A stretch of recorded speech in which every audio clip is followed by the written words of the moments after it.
বাজান তুমি আমার সঙ্গে মহলে যাবে? আমি যাব বললাম তো। কথা দিচ্ছ? আমি কথা দিচ্ছি। না না, তোমার মুখের কথা বিশ্বাস করতে পারি। হ্যাঁ, তাহলে কি করব আমি? আল্লাহর কি? আল্লাহর কি রে? খোদার কসম। তাহলে এবারে কোথার কথা বলি? হ্যাঁ বলো। তোমার বলবো আম্মিজান যখন আসবে, বলবো আম্মিজান আমরা খুবই কষ্ট, খুবই দুঃখ, আর দুঃখ কষ্ট থাকবে নি, চায়ের সঙ্গে মহলে যাবো। যখন তোমার আম্মিজান শুনবে তখন তুমি কি করবে বলো বাবজান? যে আম্মিজান যদি আমার সঙ্গে পারে চায়ের সঙ্গে মহল করতে, এই বাকুলে দাঁড়িয়ে আমি তোমায় যাওয়ার কে মারা যাবো।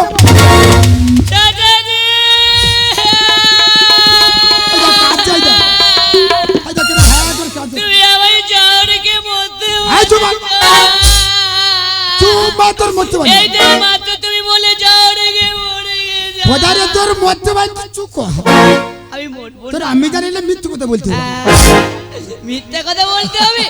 যদি জানো এই কথা যদি আমি আমার আম্মাকে বলি না, আমার আম্মা আর বাঁচাতে পারি। খুব ভালোবাসি, আমি চলে যাচ্ছি। কেমন? তুমি যেও না কিন্তু, চেহারাটা থাকবে। আমি যাবার আছি।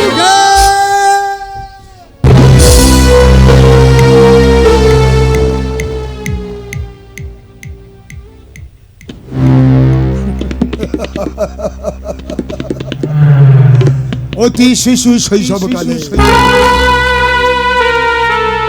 তোর আব্বাজান মারা গেছে, তুই কি করে জানবি?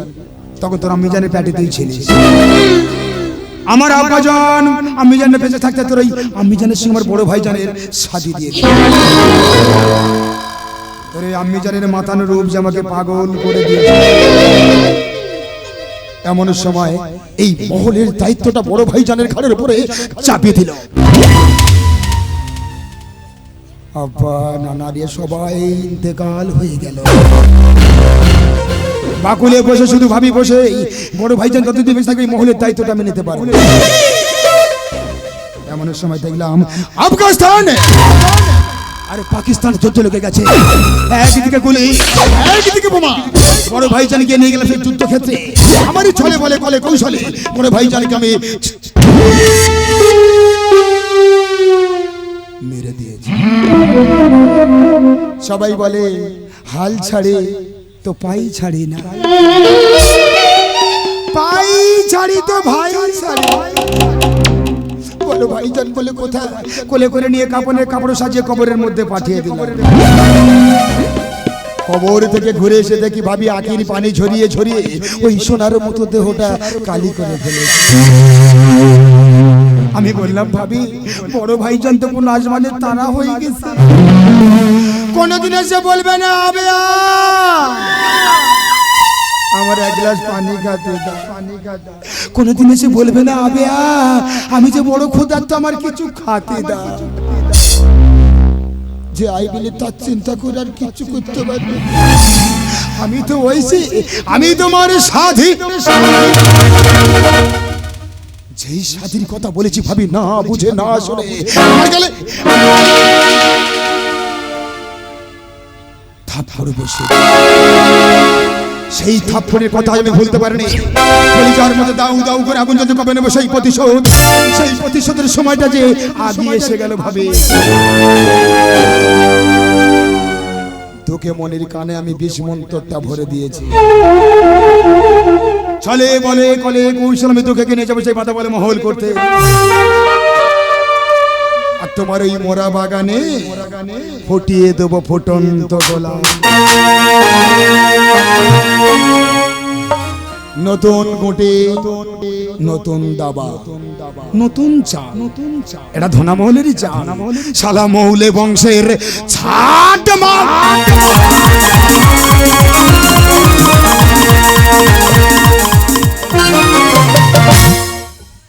ও কোথায় একথা কেউ শুনতে পেয়েছে? কেউ শুনতে পায়নি? শুনতে পায় না আমার নসিব ভালো। শুনতে যদি পেতে আমার জান চলে যেত। সবাই বলে দেলেরও কান আছে, দেখি কখন দুঃখে আসে ওর বাকুলে।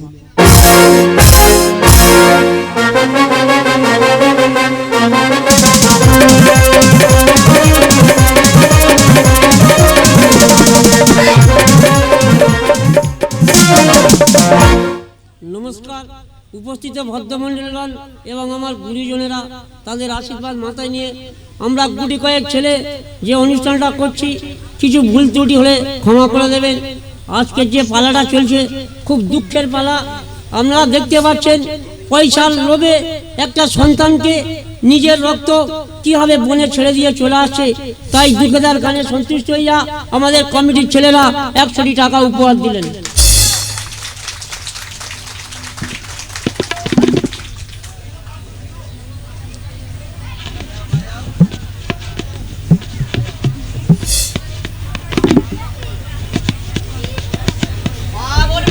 একবার আমিন আমিন।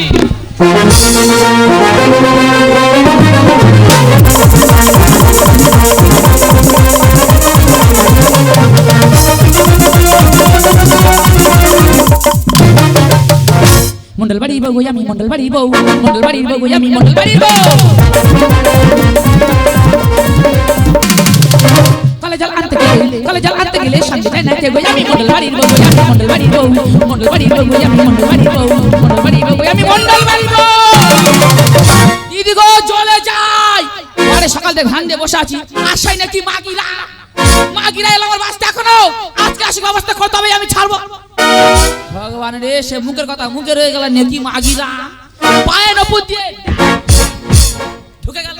শোনো, তোমার ভাতার প্রতি জ্বালা আছে আর আমাদের বুঝি আছে তাই। আরে বলি ও প্রদীপের মা, তোর নয় ভাতার প্রতি জ্বালা আছে, আমি মেনে নিলাম। আর একটা মাগি কোথায়? সে মাগি তো 7 সকালবেলা ভাতার মাথা গিলে বসা। এই ঘরে ধান দাও, সাবধানে সময় হলো। এটি আমার ঘরে ধান দেওয়া আছে, ঢেকিতে বাদ দিয়ে গোড়া গোষ্ঠী উদ্ধার করে দাও। ওরে হাই গো মোহদেহে শুনবার কপা, দুটি কথা শুনে তাই যা। হাই গো মোহদেহে শুনবার কপা, দুটি কথা শুনে তাই যা।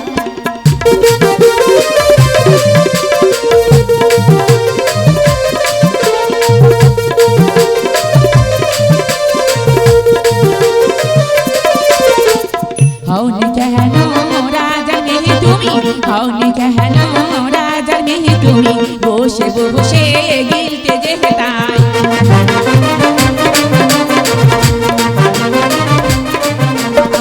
সারাটা দিন ধানি ভানি, সারাটা দিন ধানি ভানি, পাই ফুটুরো আলো চা। আমি তো আলো চালি, এই কথা বলতে পারি তোর মুখে পোকা হবে, শুয়া পোকা হবে।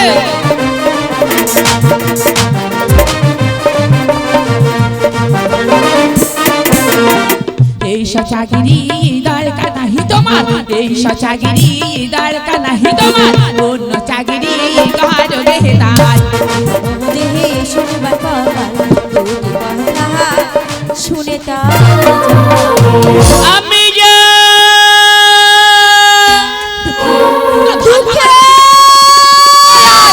আমার বাসটা আসবে, আজকে মুড়া ছেড়ে বিষয় দেবো, আমার বাস থেকে।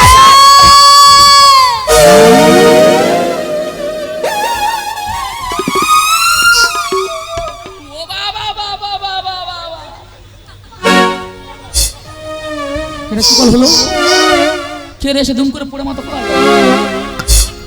এই সব ও ভগবান, ও বুক চাপড়ার বেটা রে, চোখে তোর কুনকা হয়েছে, চোখে মাথা গিলে বসে আছি, বুক চাপড়া, আমার কোমর ভাঙা আছে, তোর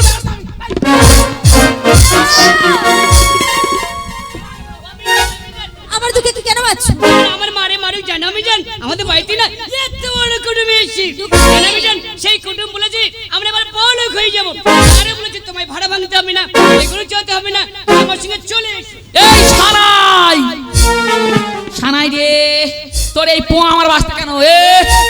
দেখো না, আমার বাকুলে কুটুম এসেছে, আজ আমি যাচ্ছি, কাল সকাল সকাল চলে আসবো। মা গো, তার বাড়িতে কুটুম এসেছে, সে বলতে এসেছে পাছে ওদিকে, এই আমি তার মেরিতে লেগেছে তো, আমি সেরকম জোরে মারি, এটি সেরা আদা আই মুখ পোড়া করে দাম মারা চুলকে দিচ্ছে। ওদিকে মা কি বলিস শোন, বল আজকে তুই কত বেলা করে আমার বাড়িতে এলি, আমার ঘরে ধান সে সব ঘরে পড়া আছে, তাই বলিস শোন বোন, আজ যখন তোর বাড়িতে কুটুম এসেছে, যা আজ আমি তোকে ছেড়ে দিলাম, গিয়ে ভালো করে কুটুমকে রেঁধে বেড়ে খাওয়াকে যা। কিন্তু বোন হ্যাঁ, কালকে সকাল সকালে এসে ঢেকিতে পাক দিয়ে গায়ে গতটা খেটে আমার পুষিয়ে দিয়ে যেতে হবে। দুঃখে আমি যাই। চলে আয় দুঃখে হ্যাঁ যা যা যা এই মাগি দাদা ফের ওই ফের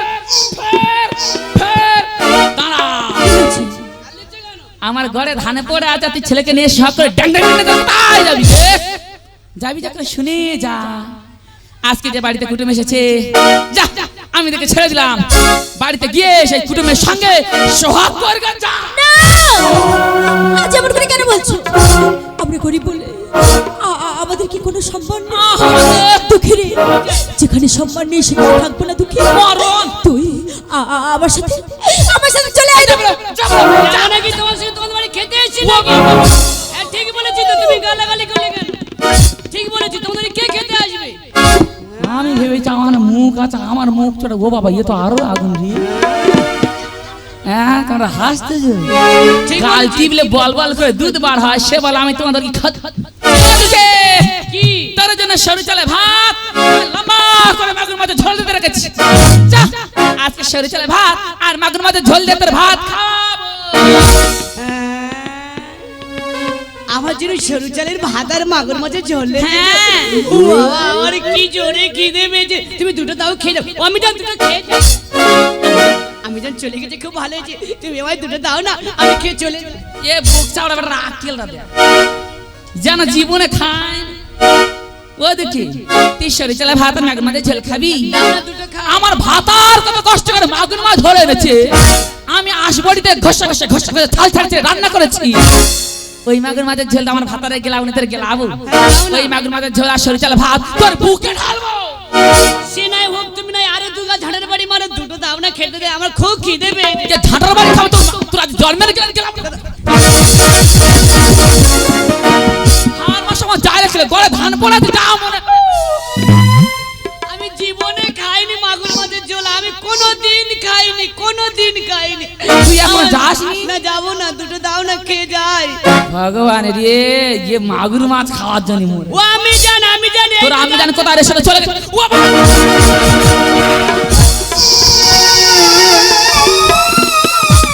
তুই আমার বাচ্চা থালা বল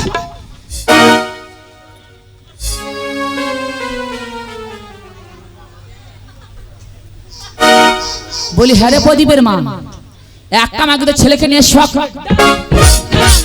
করে করে গেল তা তুই এরকম সজ্ঞ হয়ে না দাঁড়ি থেকে ঠেকিতে পাকটা দে বলো দিদি এসো না লোকের মা তো চলে গেছে তুমি আর আমি ঢেকিতে পারবি না হয়ে গেল আমি দিদি আমার মার পেটের বোন বলি হ্যাঁ রে প্রদীপের মা আমি যদি তোর সঙ্গে গলা জড়াজড়ি করে ঢেকিতে পাক দেবো আমার ভাতারের কি টাকা বেশি আছে তোদের তুই মাইনে দিয়ে বসে বসে খাবো শোনো তোমার বাড়ি গতর খাটি বলে তুমি আমাকে খেতে দাও তুমি টাকা দিয়েছো বলে আমার মাথাটা কিনে রাখো ও প্রদীপের মা রে তা জানা যার বাড়িতে গেলে গত না না রে গিলতে পারি তার বাড়ি যা বলে এই মাগি তোর এই বড় বড় কথা তুই আমাদের কলেজ যাবি না এ বলা বলা দু বেলা যাব তোর কাপড় খুলে নেব কি হয়েছে আমার ভাতার আমরা কাপড় খোলা সাহস পাই না কদিন আমার কাপড় খুলবি আজকে তোর ব্যবস্থা করবো একটা বাকি তো তাই রেছি আজকে তোর দেখ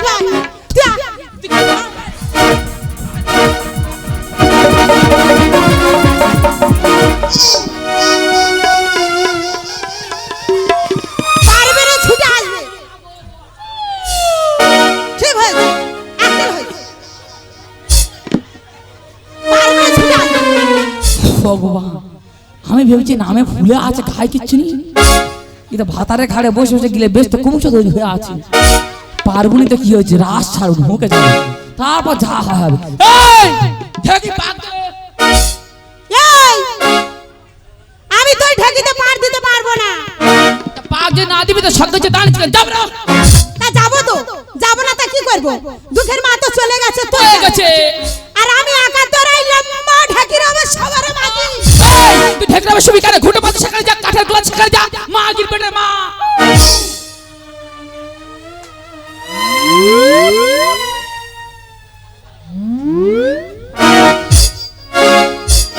ও মা গো এটাও চলে গেল গড়ে ধান পুড়ে আছে আর ভাতা তো ঘরে এলে বলে বলে দুবেলা ধরে কোষাবে না রে বাবা এত সোজা না দিদি গো এই এত ভালো মুখের জন্য ভাতার ইয়ে বলা ও বলা কোষাবে তবু আমার আর হবে না মুখ আমার ঠিক ছিল না তো পেটের ভাত হজম হবে না। ভাত আর কি মনে করেছি কোথায় যাবে, একটা জায়গায় 10টা কাজের লোকের রেখে দেবো।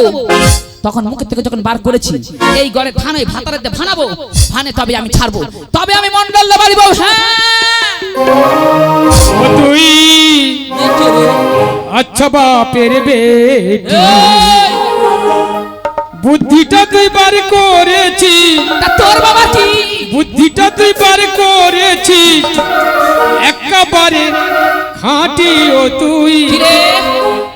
আচ্ছা বাপের বেটি, ও তুই আচ্ছা বাপের বেটি, বুদ্ধিটা তুই বার করেছি, বুদ্ধিটা তুই বার করেছি, একেবারে